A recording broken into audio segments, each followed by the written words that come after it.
Spanda Karika Verse 4. The changing states and the unchanging self.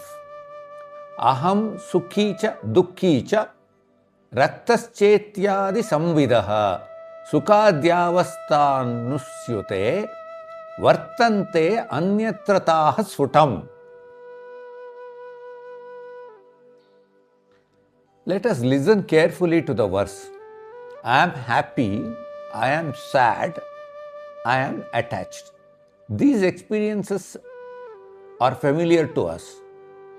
The verse says these states of happiness, sorrow, attachment and emotion arise only in association with changing conditions, while the true self exists elsewhere, clearly distinct. This verse exposes a subtle confusion. We do not merely experience emotions, we become them. The habit of identification. When happiness comes, we say, I am happy. When sorrow comes, I am miserable. When anger arises, I am angry. Notice the language. The experience and the experiencer becomes fused. Repeat. The experiencer and the experienced becomes fused. But Spanda asks, is happiness permanent? Is sorrow permanent? They arise, stay briefly and disappear. Yet something remains constant through all changes. The screen and the picture. Imagine a movie playing on a screen. One moment shows celebration, another shows tragedy. The images change constantly. But does the screen become joyful? Does it become sorrowful? No. The screen allows every scene, yet remains untouched. Similarly, consciousness allows every emotional state without becoming any of them. The mistake is forgetting the screen and identifying only with the picture.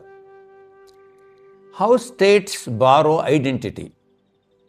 The verse teaches that emotions borrow reality from awareness. Consider an example. A person receives a good news, perhaps success or recognition. Instantly, happiness arises. Nothing in the external world has fundamentally changed yet. It is only a news. Only a thought has appeared. Yet, identity shifts completely. Similarly, a wealthy person living abroad comfortably may suddenly feel deep sadness due to homesickness. The outer condition remains the same, the inner state changes. Therefore, happiness and sorrow are not the self, they are passing conditions. Nimitta, the trigger. In traditional language, emotions are nimitta, triggers, like fire heating the metal. Heat belongs to the fire, not to the metal itself. When fire is removed, metal returns to its natural state.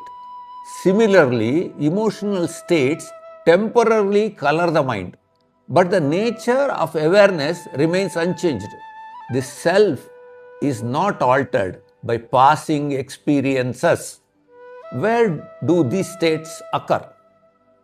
The verse says these experiences occur anusyuta, woven into conditions. They depend on situations, memories, perceptions, and thoughts. But the self exists anyatra, elsewhere. Not elsewhere in space, but elsewhere in identity. Meaning, the self is present as the knower of all states, not as the state itself. Practical observation. Right now, recall 3 moments: a time of joy, a time of sadness, a time of anger. Each felt completely real when it occurred, yet all have passed. What remained through all 3? The same sense, I am. That unchanging presence is closer to your real nature than any emotional condition. Freedom through recognition. Spanda does not ask you to suppress emotions. It asks us to recognize their place. Let happiness arise, it is welcomed. Let sorrow arise, it is allowed. Both are movements within consciousness. When identification drops, suffering reduces naturally. Because emotions continue, ownership softens. Life becomes experience rather than an entanglement. The clarity of the verse. The verse concludes by saying, these states exist clearly but elsewhere from the self, meaning they appear in awareness but they do not define awareness. Just as clouds appear in the sky without limiting the sky. Closing contemplation.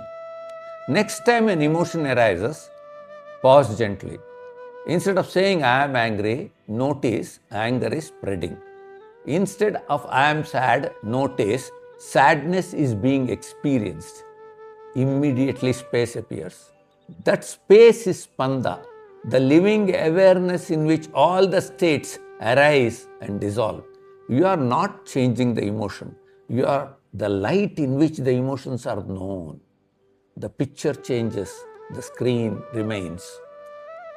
Rest as that. Om.